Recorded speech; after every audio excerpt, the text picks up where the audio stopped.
one thing I wanted to say really quickly is we've got all the way down to contentment on both paths, I suppose, in theory.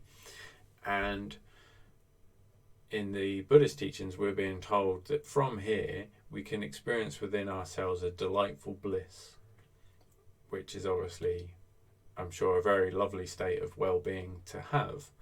And we have not yet been instructed to do any meditation in Buddhism, or any meditation or postures in yoga.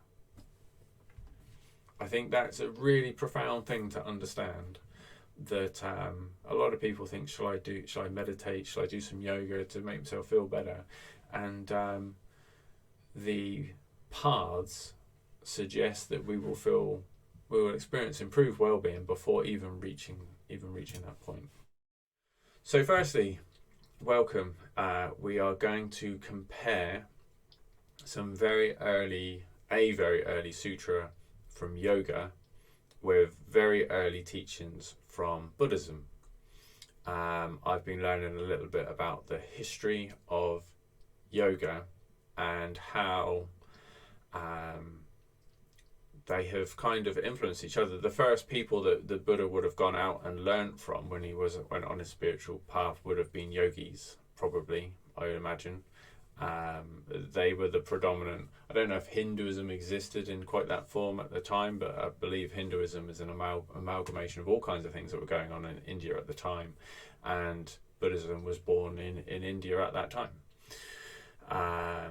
So what I would like to start with is maybe a bit boring, but I would like to just go through the sources that we'll be looking at, because it helps put things into context, and it helps understand that, you know, this isn't just you listening to some idiot that you've never met before on the internet.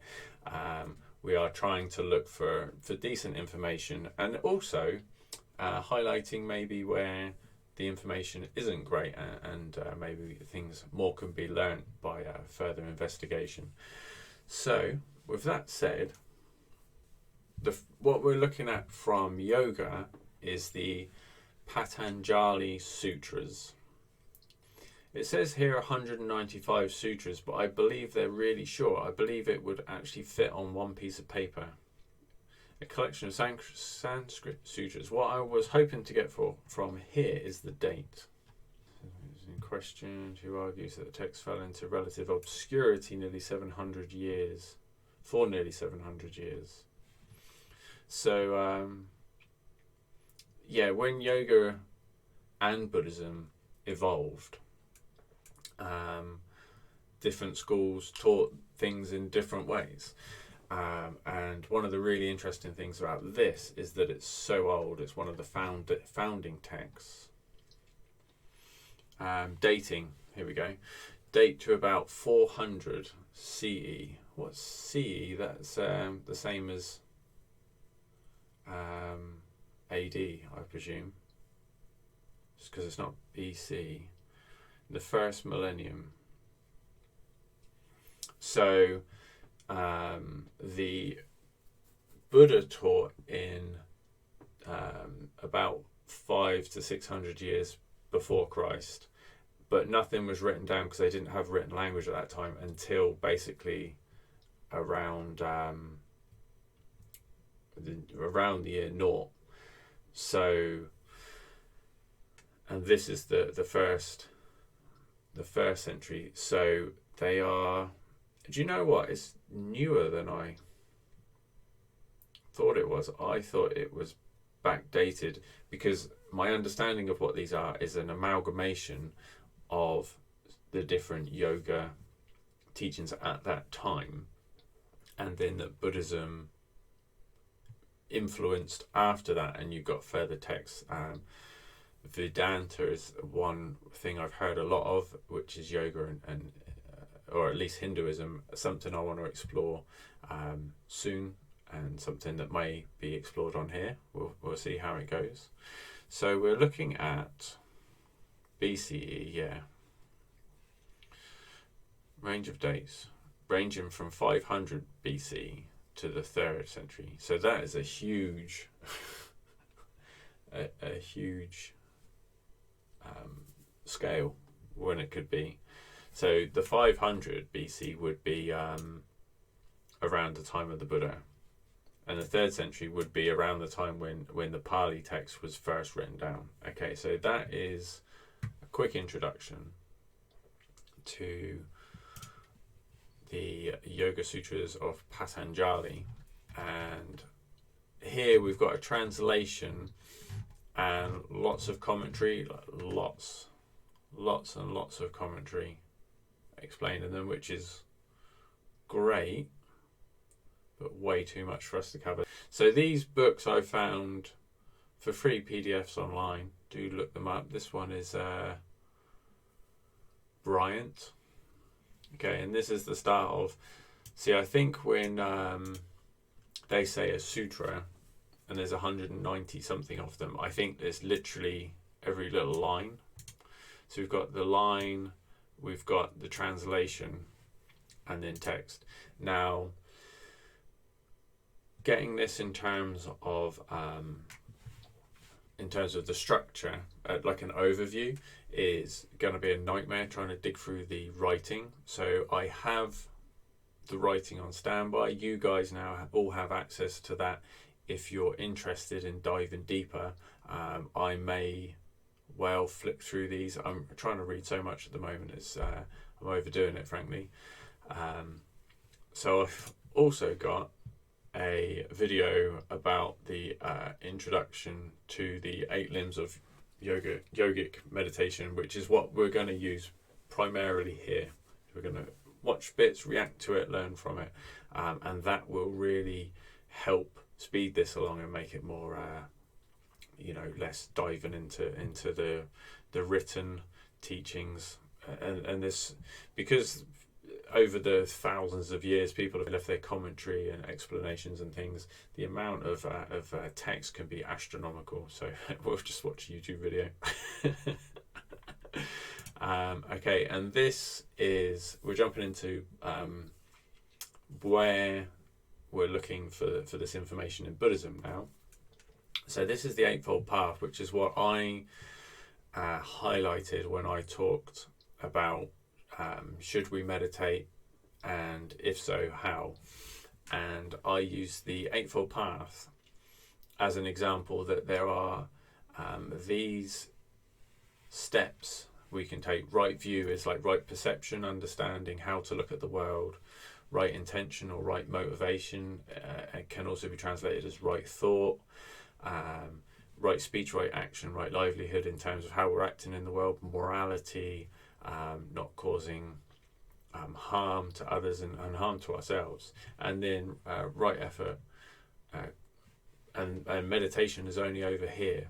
So this can be labeled 1, 2, 3, 4, 5, 6, 7, 8, but it's also on a wheel in terms of like we're in the middle and we're constantly being aware of all these different instructions to try and respond wisely and skillfully in life in such a way as to promote peace and well-being and contentment, and ultimately, if you're into that kind of thing, spiritual insight and maybe even enlightenment.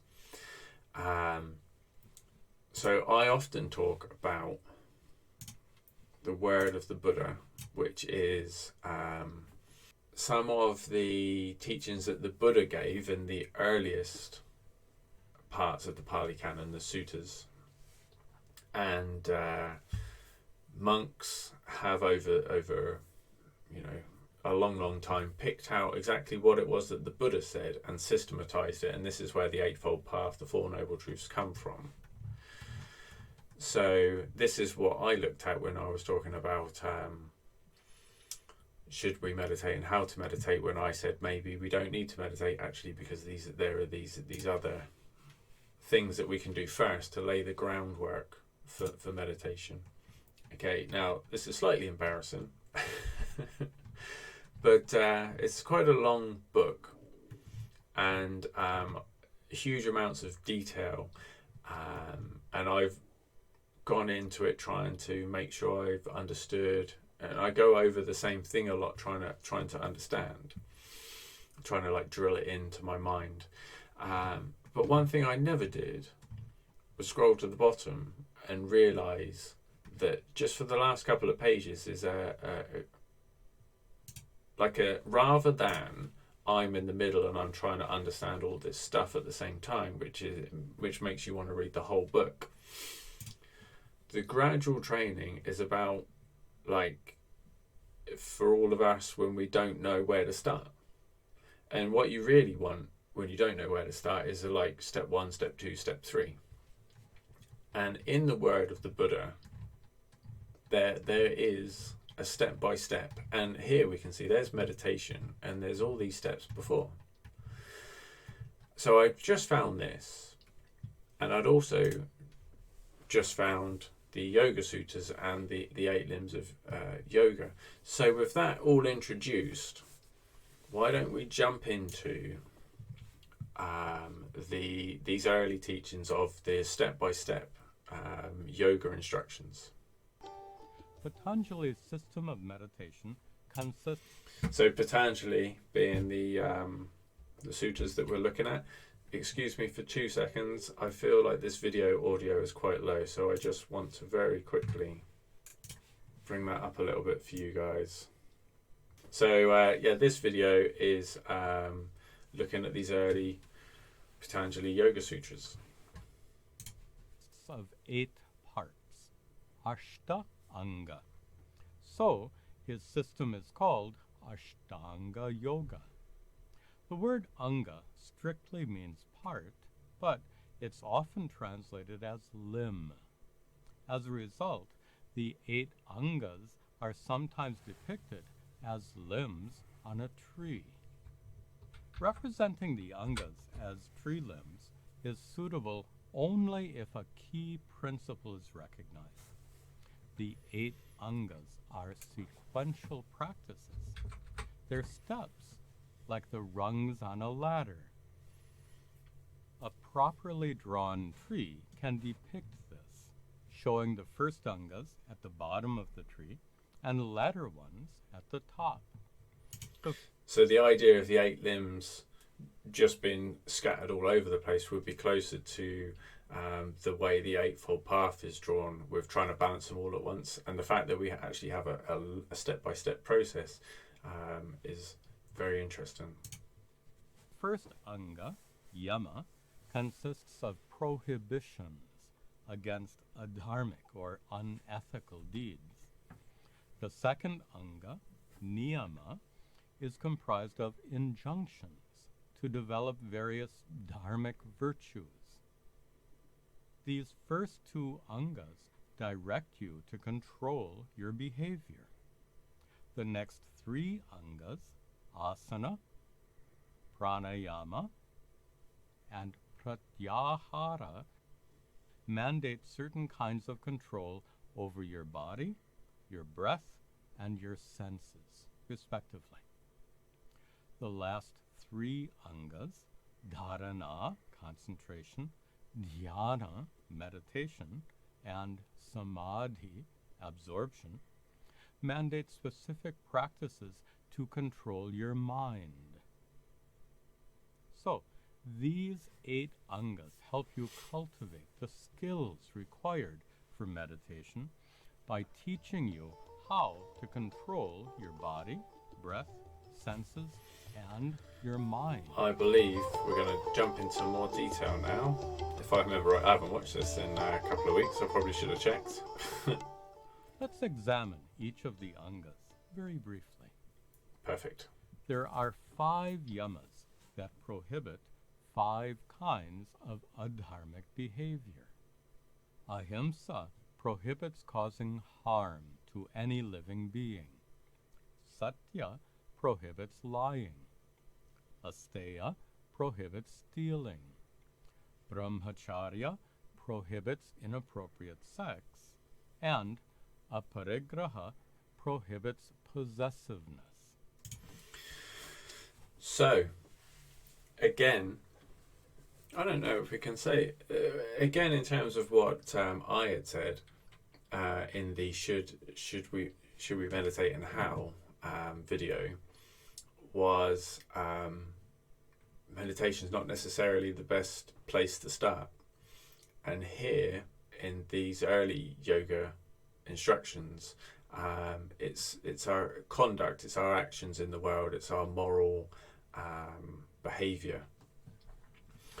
So this is yoga step 1. Let's jump in to step 1 of the early Buddhist instructions according to these gradual teachings, which, as I said, come from the earliest suttas from the Pali Cannon. Arising of Buddha and Dharma.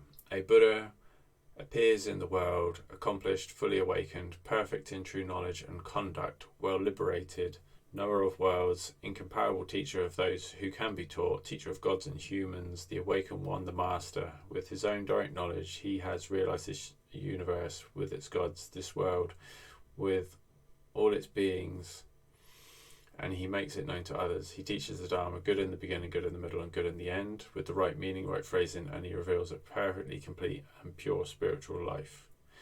So the first place that contact is made is that somebody's teaching a wise teaching.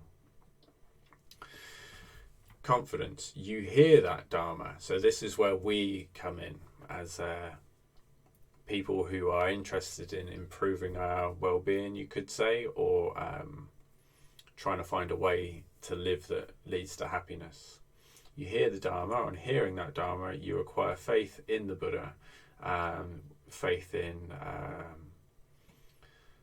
the fact that you're hearing something that could be useful. Possessing that faith, you consider thus: household life is troublesome and busy. Life as a monastic is free and relaxed. It's not easy, while living in a house, to lead the holy life, utterly perfect and pure. Suppose I shave off my hair, put on the orange robe, and go forth from the worldly life in a monastery.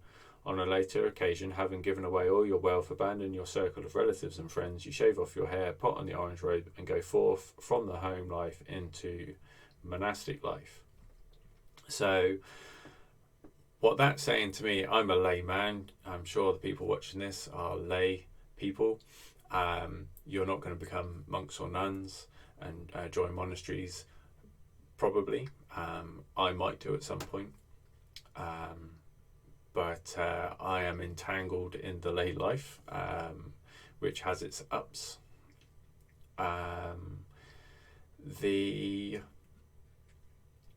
Doesn't necessarily mean joining the monastery, although 100% does in terms of like really going for it.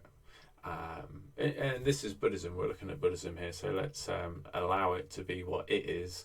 That's what they recommended is go for it wholeheartedly, leave the materialistic lay life behind, and dedicate yourself to spirituality. So in today's world, as I sit here reading this, I hear more that a decision has been made to prioritize, you could call it well-being, relaxed and free, and not trying to tie it to the quotes here. Household life is troublesome and busy, having to work hard to pay our debts, to try and buy things that we hope might make us happy. The maintenance required, both materialistically and in relationships. If one chose to leave all that stuff behind and just lead a spiritual life, then there is seen to be a benefit from a more peaceful, content life, as opposed to chasing materialistic, buying new things, acquiring, basically. So confidence that these instructions can lead to peace and contentment, and that is considered more important to this person than the normal trappings of lay life. So we're quite a long way back, aren't we, from the yoga? So yoga, the 8 limbs of yoga, when it says, right, look at your moral conduct, already assumes that you've decided that you're interested, and that you're reading the instructions and trying your best to follow them. So we're starting a bit back. This is why anyone would even bother in the first place. Next step, virtue. When you have gone forth, you train in the monastic way of life. You abstain from killing living beings with rod and weapon laid aside.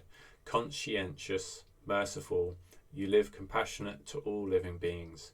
You abstain from taking what is not given, taking only what is given, wanting only what is given. By not stealing, you abide in purity. You abstain from all sexual activity, living apart from others. You abstain from the lay practice of sexual intercourse. You abstain from false speech. You speak only the truth, are trustworthy and reliable. You are no deceiver of the world. You abstain from divisive speech. You do not tell tales in order to divide people, but you are one who reunites those who are divided, a promoter of friendships, who enjoys harmony, rejoices in harmony, delights in harmony, a speaker of words that promote harmony. You abstain from harsh speech. You speak only words that are gentle, pleasing to the ear and lovable, words that go to the heart, are courteous, desired by the many, and agreeable to the many. You abstain from useless speech. You speak at the proper time, speak what is truthful, speak on what is beneficial, speak on the Dharma and the training. At the proper time, you speak words that are worth treasuring, authoritative. I always get this word wrong. Succinct. Succinct. That's closer, isn't it? And beneficial. You abstain from injuring seeds and plants. You practice eating only in the morning, abstaining from eating at night and outside the proper time. You abstain from dancing, singing, music and movies. You abstain from wearing adornments, fragrances and cosmetics. You abstain from using luxurious furnishings. You abstain from accepting money. You abstain from accepting raw grain and raw meat. You abstain from accepting servants and slaves. You abstain from accepting livestock. You abstain from accepting fields and land. You abstain from going on errands and running messages. You abstain from buying and selling. You abstain from practicing fraud. You abstain from accepting bribes, deceiving, defrauding and trickery. You abstain from wounding, murdering, imprisoning, extorting, plunder and violence. So now we're on to the proper, what do you do when you follow the path?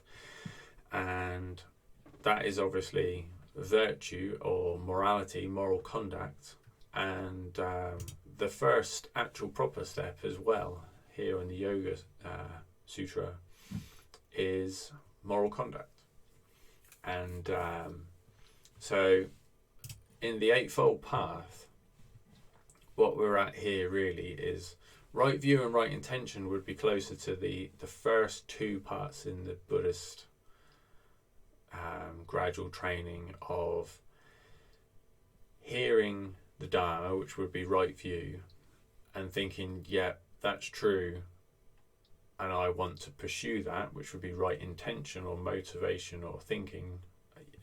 That's the direction I want my life to go into. That, peacefulness, contentment, an internal well-being as being more important than chasing external pleasures of toys and houses and whatnot. And then right speech, right action, and right livelihood in the Buddhist gradual training there is just becoming a monk, isn't it? You don't need to worry about the job that you're doing, how you're earning your money. You've abstained from money. So on this point, this is what made me think I want to do this comparison video. This is as far as I'd got. So now it's going to be really interesting. Actually, just quickly, right action here is the precepts. Part of right action is the precepts, which is don't kill. And here it starts from abstain from killing living beings. And if we go back to the yoga step 1, number 1, not harming living beings. So that's the same. Let's go the other way around, because there's there's more on the Buddhist gradual training. So here we've got not lying, and here abstaining from divine speech, do not tell tales, harsh speech. Somewhere here it said trustworthy, speak only the truth. There it is. So that is the same as well. Not stealing. Oh, there you go. You abstain from taking what's not given. So those first three are the same, although they're in a slightly different order. No improper sex. And then obviously on this is for monks. This is the path that a monk would take. It had that you would abstain from all sexual activity. That is the 8 precepts of a monk. And the 8 precepts that people can take when they go on retreat. But for lay people, normally it's the 5 precepts, and that precept appears as sexual misconduct. One will not participate in sexual misconduct. So that can be things that are, obviously illegal, as well as being with somebody who's already in a relationship with somebody else. So being in a consensual relationship is fine according to the 5 precepts, and that is what this reminds me of. No improper sex. It sounds very comparable to no sexual misconduct. The last one on here is no grasping, not grasping, which doesn't appear here as a you will abstain from, do not do kind of precepts. But I do think it's kind of behind, like when it says to abstain from dance and music and movies, luxurious furnishings, money, buying, selling, fraud, bribes, deceiving, all these things. They can all be from too much greed, too much grasping. So share if you disagree, but my gut instinct here is that the don't grasp is behind these other things to abstain from in the Buddhist teaching, rather than just saying don't grasp. It's gone into more details of like these are particular things where you need to give that stuff up. So with that covered, should we jump into the next limb? In addition to the 5 yamas, there are 5 niyamas that mandate the cultivation of dharmic virtues. Shaucha mandates purity of body and mind. Santosha mandates contentment and forbearance. Tapas mandates spiritual disciplines like fasting. Swadhyaya mandates spiritual study, and Ishvara Pranidhana mandates prayer and worship. So these are the things that are good to do. Let's jump into the next step in the word of the Buddha: contentment. I didn't think it was here, and there it is. You become content with patch robes to protect your body and with alms food to maintain your stomach. And wherever you go, you travel taking only these with you. Alms food, if there anyone that doesn't know, the tradition in India at that time, and in Thailand, at least today, maybe Sri Lanka, maybe others, was that the monks would survive off of donated food from the village and the people that lived around. The idea being that they shouldn't be completely separate. There should be a relationship between the people. The monks should be benefiting the society around them. Just as a bird, wherever it goes, flies with its wings, its only burden, so too you become content with patched robes to protect your body, with arms free to... Oh, we've read that already. When you follow this noble virtue and contentment, you experience within yourself a delightful bliss, the joy of being blameless. So that's covered contentment. The purity, I think, is probably covered in the more detailed exploration of things to abstain from. Discipline. Discipline in terms of spiritual discipline, like fasting, wasn't it? And here we had abstaining from eating at night. So there is a daily fast, really, what the monks do that I've visited and when I've been on retreat. They have a massive lunch in the middle of the day and then not eat for the rest of the day. So it's about just giving the body what it needs and not falling into desire in terms of food. So there. The study and prayer, I think, is not specified here. Maybe it's specified more here. Restraint of the senses. When you see an object, you do not let yourself get sucked in by the marks and features that generate defilements. So, firstly, that is an instruction. You do not let yourself get sucked in by marks and features that generate defilements.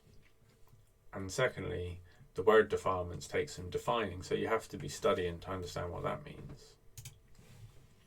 Now, prayer is one thing where there is a large split. There isn't anything about prayer in these early steps, and frankly, there isn't anything about prayer in Buddhism like this, really,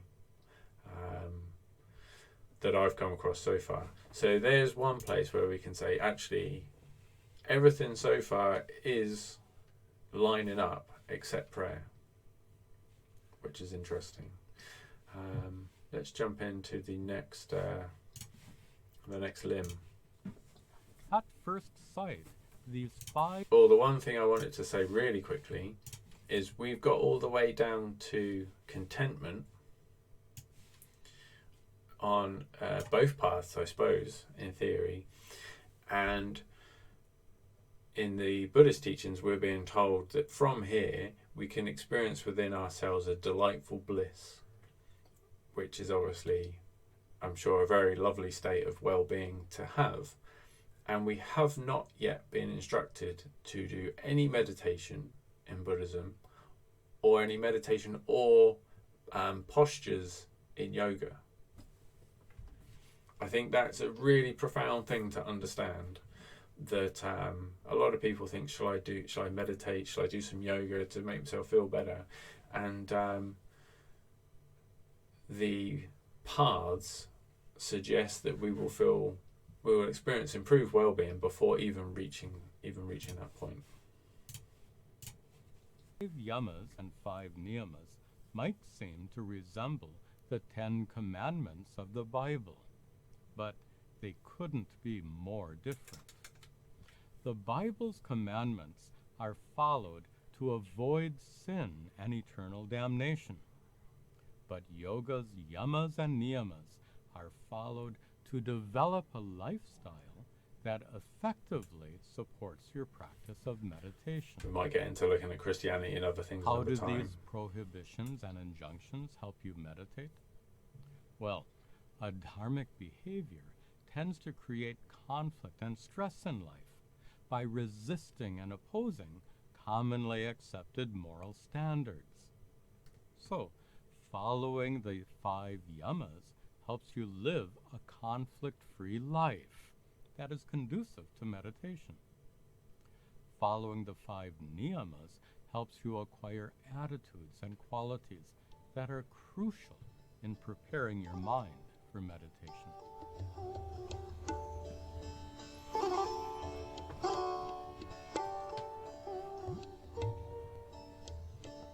The third anga, asana or posture, is the primary focus of most yoga practice today. In yoga studios around the world, various kinds of asanas, some of them quite complex, are taught and practiced with great enthusiasm. But they're often practiced with little or no attention to the other 7 angas. This narrow focus on asana is a modern phenomenon. In his Yoga Sutras, Patanjali simply says that asana, your posture for meditation, should be comfortable and stable. Then, what's the point of the elaborate assortment of asanas practiced today? It's important to learn how to sit in meditation for several hours without becoming uncomfortable or needing to constantly readjust your position. And this requires a body that's healthy, strong, and flexible. Asana practice is meant to prepare your body for lengthy meditation sessions. But to practice asanas without meditating later, as is done in many yoga studios today, is like preparing an elaborate meal of tasty South Indian food without eating it. The fourth anga. So, on asanas in terms of posture, let's jump into the next step in Word of the Buddha. When you see an object, you do not let yourself get sucked in by its marks and features that generate defilements, since if you left the faculty of sight unrestrained, unskillful states of wanting and aversion would afflict you. So this is very much in line with the contentment and taking that contentment deeper. And you're not even, rather than just saying no, you're looking more deeply at what causes the arising of wanting or aversion in the first place. Instead, you practice wisdom when seeing, you guard the faculty of sight, and you undertake the restraint of sight, having heard a sound, having noticed a smell, having sensed a taste, and having felt a bodily feeling, having cognized something in the mind. You do not let yourself get sucked in by the marks and features that generate defilements, since if you left the mind faculty unrestrained, unskillful states of wanting and aversion would afflict you. Instead, you practice wisdom with the mind, you guard the mind, and you undertake the restraint of the mind. When you follow this noble restraint of the senses, you experience within yourself an even more delightful bliss, the joy of being unagitated. So the quietening is happening, but that hasn't said anything about asanas, postures, like yoga things, and it hasn't said anything about meditation. So let's jump into the next one and see if it can start telling us more about that. You act in full comprehension of the purpose when going forward and returning. You act in full comprehension of the purpose when looking ahead and looking away. When flexing and extending your limbs, when wearing your clothes and carrying things, you act in full comprehension of the purpose regarding eating, drinking, defecating and urinating, walking, standing, sitting, sleeping, being awake, talking and keeping silent.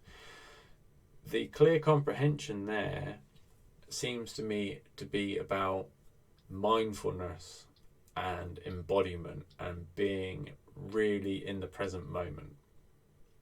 Being very, very clear about and very conscious and making conscious choices of why doing these things rather than being on autopilot. So let's just jump into meditation for a second, just to see if it says anything about posture. When you've developed this noble virtue, this noble restraint of the sense faculties, this noble clear comprehension, you go to a secluded dwelling place, such as a forest, foot of a tree, a mountain, a ravine, a hillside cave, a charnel ground, don't know what that is, a jungle thicket, an open space, a heap of straw. You sit down, folding your legs crosswise, straighten your body, and establish mindfulness as a priority. So all we get in Buddhism is folding your legs crosswise, sit cross-legged and straighten your body. Now, a lot of monks traditionally and maybe still today sit in lotus posture, and lotus posture is a yoga posture. So there is something to be said, because if one is sitting in meditation for Buddhism, there is something to be said for being able to sit still in a position for like half an hour, 45 minutes without needing to move because we're uncomfortable. So there is something to be said for preparing the body for that. And it's not absent from this gradual training in the word of the Buddha. But there's an assumption really made that you can sit cross-legged and straighten your body. And if you can't, it's going to take a bit of practice, I suppose. But even within the postures here, the asanas, he said in these early teachings it was just a matter of preparing the body. But I must say personally now where I am, I've been doing my physio to address injuries in my shoulder and imbalance through my hips, which I'm getting to the point of starting to try and retrain myself to sit in meditation rather than lying down. And it's hard work. It's hard work to sit like that. And I'm definitely feeling the benefits of practicing a bit of yoga in with my physio, primarily to prepare the body for sitting meditation, because I do believe that it is superior to lying down, primarily because of the alertness of the mind. Lying down, you can completely lose alertness in falling asleep, but just when you're sitting up as well, the body feels awake, it feels alert, very switched on, and meditation is better as a result. Mindfulness is supposed to be being awake and switched on. So it's interesting to see in the Yoga Sutra the lack of amount of postures, because when we think of yoga today, and to see it's prioritizing of preparing the body for being able to sit comfortably for long periods of time, meditation, the preparation for meditation, and so it's very downplayed in yoga, and it's a side note really in the Buddhist teachings, just an assumption that you're going to be able to do it, and if you can't do it, then it would be something that actually one would have to practice. Let's jump into the next stage of yoga. Pranayama is the use of breathing exercises to further prepare your body and mind for meditation.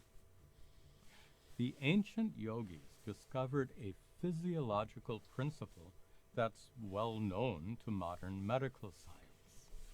That is, your breath and your central nervous system are closely connected. When you're stressed out or feeling anxious, your breathing naturally becomes rapid and shallow. On the other hand, when you're calm and relaxed, your breathing slows down and grows deeper. Your nervous system affects your breathing, and in the same way, your breathing affects your nervous system.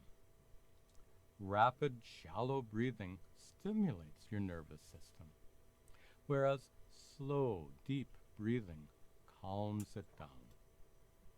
Many pranayama techniques exploit this physiological connection to calm your nervous system by deliberately slowing and deepening your breath.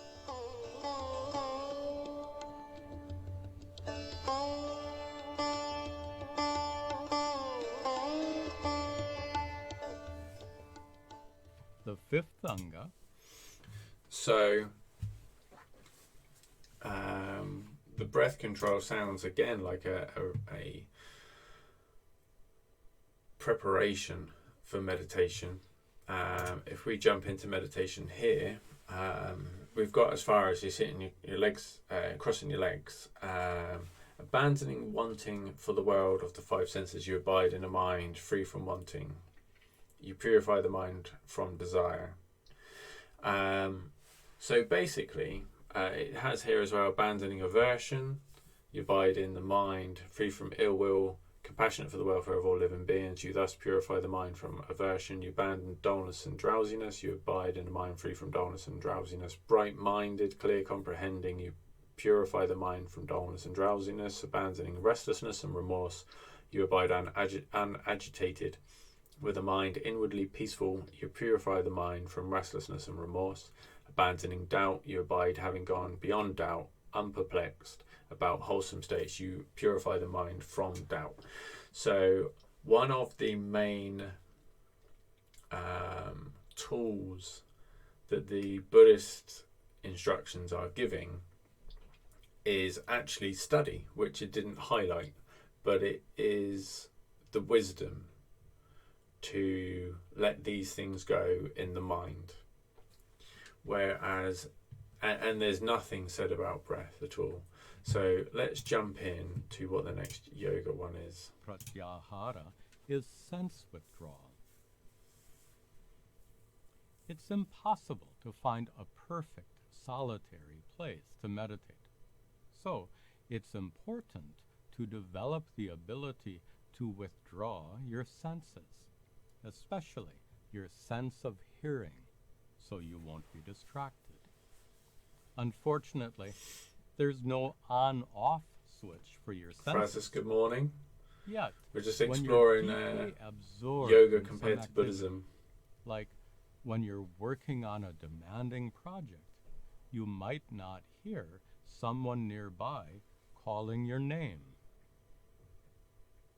By concentrating your attention on something, your attention is simultaneously withdrawn from your senses. Your power of attention is like a flashlight with a lens that can be adjusted to cast a very wide beam or a very narrow one. Generally, your attention is widely focused, allowing you to perceive what's happening all around you.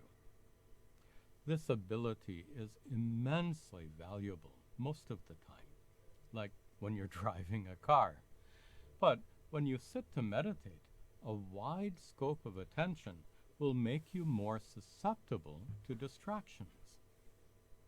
Fortunately, like the adjustable flashlight, your attention can also be narrowly focused. At night, whatever falls outside a narrow flashlight beam is covered by darkness and can't be seen. In the same way, whatever falls outside your narrowly focused attention can no longer distract you. So, the secret to pratyahara, sense withdrawal, is to concentrate your attention. And that very concentration happens to be yoga's sixth anga, dharana. Dharana is concentrating your attention on an object of meditation. You can concentrate on many things, on the sound Om, on a mantra, on your breathing, on a sacred image or a candle flame. Or, as prescribed in the Bhagavad Gita, you can concentrate your attention on the divine presence within you. The fact that yogic meditation is so widely practiced is largely due to the great variety of objects that can be meditated upon. You are free to choose an object of meditation that appeals to you, an object that's well suited to your individual needs and inclinations. So it sounds to me very much like those two go together, restraining the senses, leading to, or even facilitated by turning attention from everything scattered to just the object of meditation. And as we've saw when we've been reading through the Gradual Training in the Word of the Buddha, this came earlier It came before preparing the body to sit in meditation, before even thinking about the breath or anything like that. The central state restraint came earlier and due to wisdom, pulling apart the reasons why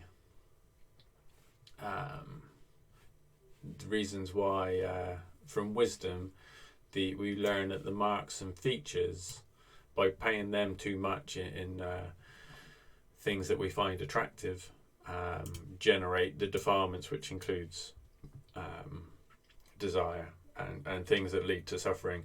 So it's more, the tools of the trade are different, and this, when we do get to meditation, we've gone through that and we saw again that this was wisdom, using the wisdom of not letting go of desire and letting go of aversion, and these are the hindrances which if anyone ever sits down and has a bad meditation, it's the hindrances. Basically, we're always in the hindrances unless we're in jhana, which we'll get to in a moment. So that means I meditate every day. I'm always in the hindrances. So where we're at with the yoga at the moment is that there's an almost definite, deliberate, almost forceful restraint of the senses by focusing on an object. When your practice of dharana matures, you can reach a state in which your mind becomes absolutely one-pointed, completely free from distractions and focused only on your object of meditation, without any other thoughts intervening. This state is the seventh anga of yoga, dhyana. Dhyana is defined as a steady, uninterrupted flow of identical thoughts. It's often compared to a stream of oil being poured slowly and steadily, so that the stream remains perfectly motionless, even though the oil inside the stream is in constant motion. This steady flow of oil represents the perfectly uniform flow of your thoughts focused on the object of meditation. Even though your mind is active, this unbroken flow of identical thoughts gives rise to an experience of deep stillness and perfect tranquility.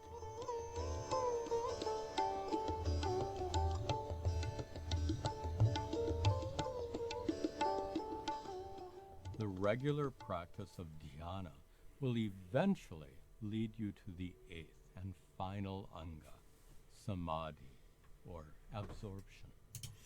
So where we're at there is that one-pointedness is basically what they call meditation, having an object and focusing on it, and that is how they defined meditation. Whereas in the word of the Buddha, meditation was designed as abandoning wanting. For the world of the five senses, you abandon the mind free from wanting, you purify the mind from desire, you abandon anger and ill will, aversion, you abandon the hindrances basically that distract us and keep us in the normal way of thinking, our normal way of engaging with the world, the external world through the senses. Let's jump into the jhanas. Having abandoned the five hindrances, totally free from the five senses, free from unwholesome states, the hindrances, you enter upon and abide in the first jhana, wherein the mind moves onto the object and holds onto it, the object being joy and pleasure caused by being totally free from the five senses. So this is the object which can be considered in meditation in this type of Buddhism is whatever comes up, and wisdom sees if there is wanting, understands, if it's something in the senses, if it's something that we're experiencing? Is it the feeling to do with the senses? You know, is it something we're liking or not liking? And we see in everything that comes up, if we're attached to it in such a way that it's going to cause suffering. For example, you know, the memory comes up of the fact that we've maybe we just bought a nice house, but the fact that that house is going to require maintenance and things like that. The way that one-pointedness is achieved in, according to this path of gradual training in Buddhism, is by taking apart the distractions. And with the distractions understood and abandoned, there's nothing left to distract. So the mind falls naturally on one thing, can be called stillness. When the mind stops moving, and then here it's saying in the jhana, in the first jhana, that object that it falls onto is joy and pleasure of just being not tangled up in the unwholesome, unpleasurable, unpleasant states of the hindrances. When the mind stops moving onto the object and stops holding onto it, you enter upon and abide in the second jhana, which has trust in the object, the bliss, enough to let go of holding it, and unity of mind without any movement or holding, without any movement. This is why it's often translated as stillness, with joy and pleasure caused by perfect stillness. Oh, there you go. With the fading away of joy, you abide mindful and fully aware, experiencing a bliss purified from joy. You enter upon and abide in the third jhana, on account of which noble ones announce, one has a pleasant abiding indeed, who has such mindfulness and equanimity, having abandoned pleasure and pain, all vidana from the five senses, and with the disappearance of joy and grief, all vidana from the sixth sense except for equanimity, you enter upon and abide in the fourth jhana, which has only neutral mental vidana remaining, just pure mindfulness and with equanimity. So jhanas is deep meditation, and that is where in the jhanas is when, according to Buddhism, you can really start to pull apart the causes of suffering, really get really deep inside oneself and know exactly what's going on. Incredibly mindful, powerful states and blissful states, according to this. So that happens. So meditation is considered to be the act of being mindful and seeing what's happening and abandoning, because of wisdom, knowing what to abandon and what to move towards. And if you do that enough, you enter into the jhanas. Jump back into yoga. So the top one is, with enough meditation you enter. So concentration, that was sense restraint in terms of forcing the mind onto a single thing, which gave you concentration. And with concentration, that was meditation, and that led to absorption.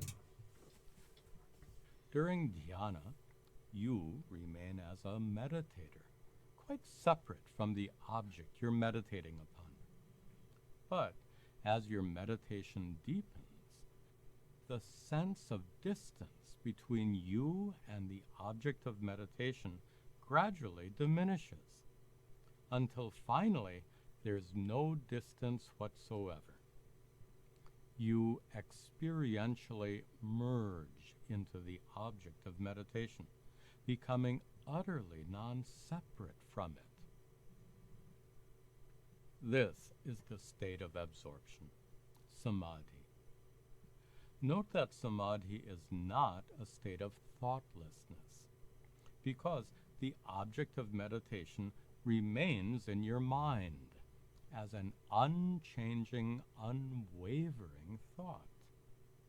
However, samadhi is a state in which your experience of any kind of duality comes to an end.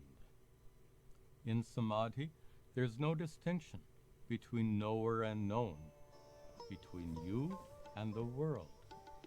All is one.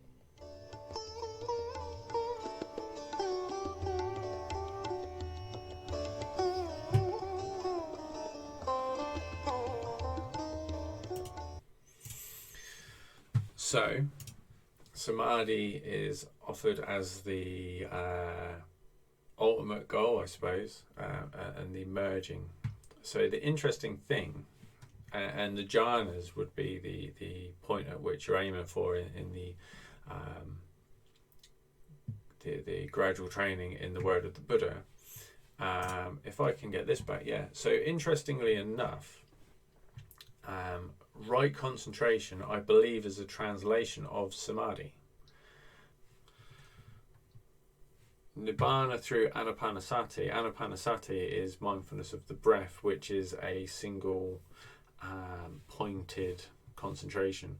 So in Buddhism is a slightly more complicated series of paths that can lead to enlightenment. In the Noble Eightfold Path, right concentration is samadhi, which lines up with what the yoga teaching was, that you can find the right concentration. Absorption, I think, is a better translation, because concentration suggests this yoga way of doing it, of choosing an object and really deliberately staying on that object and reminding oneself again and again and again to be focus on the breath, focus on the breath, focus on the breath. It's very, very active, and it's not what is typically taught in. I think there is that option even in the Buddhist path, and I say that interestingly because this, for me, is highlighting areas where my practice is in need of some tweaking. The yoga is definitely going to help me with my posture in terms of being able to sit and meditate because of my injuries, but I'm sure it would help anybody who's not used to, especially in the West where we're used to sitting on chairs. You can sit on a chair and meditate, but I do think that it helps with embodiment, it helps with mindfulness of the body, and it helps with well-being of the body, because to be able to sit cross-legged on the floor, you need to have a strong core, and a strong core can solve lots of posture problems, and posture problems cause pain. So if you can, and pain isn't really very conducive to well-being, nor being able to relax in meditation. So solving the posture solves the pain, and suddenly everything's a lot more comfortable. Which I think is hugely beneficial. So the postures will be helping me. Yeah, so samadhi is here, but the big difference being that Buddhism separates out right mindfulness, and with mindfulness can come wisdom to act in an appropriate way to understand what's happening without this need to forcefully focus on an object, and the samadhi in Buddhism would come from stillness, from just being very calm, just an absence of agitation, rather than forcefully putting oneself attention onto something and solving agitation that way. So you can be very agitated about just the object until it calms, because how often do you need to keep reminding yourself to focus on I don't know, whatever it could be. It could be a coloured piece of paper, like blue circle, blue circle, blue circle, and you can be really agitated, blue circle, blue circle, blue circle, until it just gets boring. You don't need to keep going on about it, and then stillness can come that way. But wisdom, I think wisdom helps, but for me, bringing in the yoga is helping with the body, like I said, the posture, and the need to restrain a bit, because I definitely overdid concentration in the past. Many people do, if not most people, and the thing is, you have to keep at it. The forceful concentration can work, but it kind of breaks yourself, almost like an army recruit. They get broken first and rebuilt back up, and it's like if you try doing the wrong thing enough, eventually it will break you and you'll realize I can't keep doing this, and then boom, you have your breakthrough. But most people, particularly people who think, I fancy meditating to like calm myself down. I mean, so much you hear in the West of do some meditation and breathing exercise to help with anxiety. But if you just focus on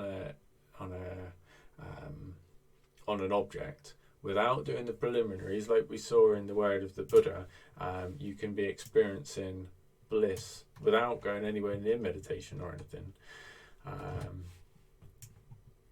Then meditation can be really, really hard work. We don't need to go back there. So so we've come to the end of both the Patanjali Yoga Sutra and its comparison with the Gradual Training in the Word of the Buddha. I think there's massive overlaps there. I found it really interesting. I hope you guys have done too. Yeah, I will see you guys soon. Take care.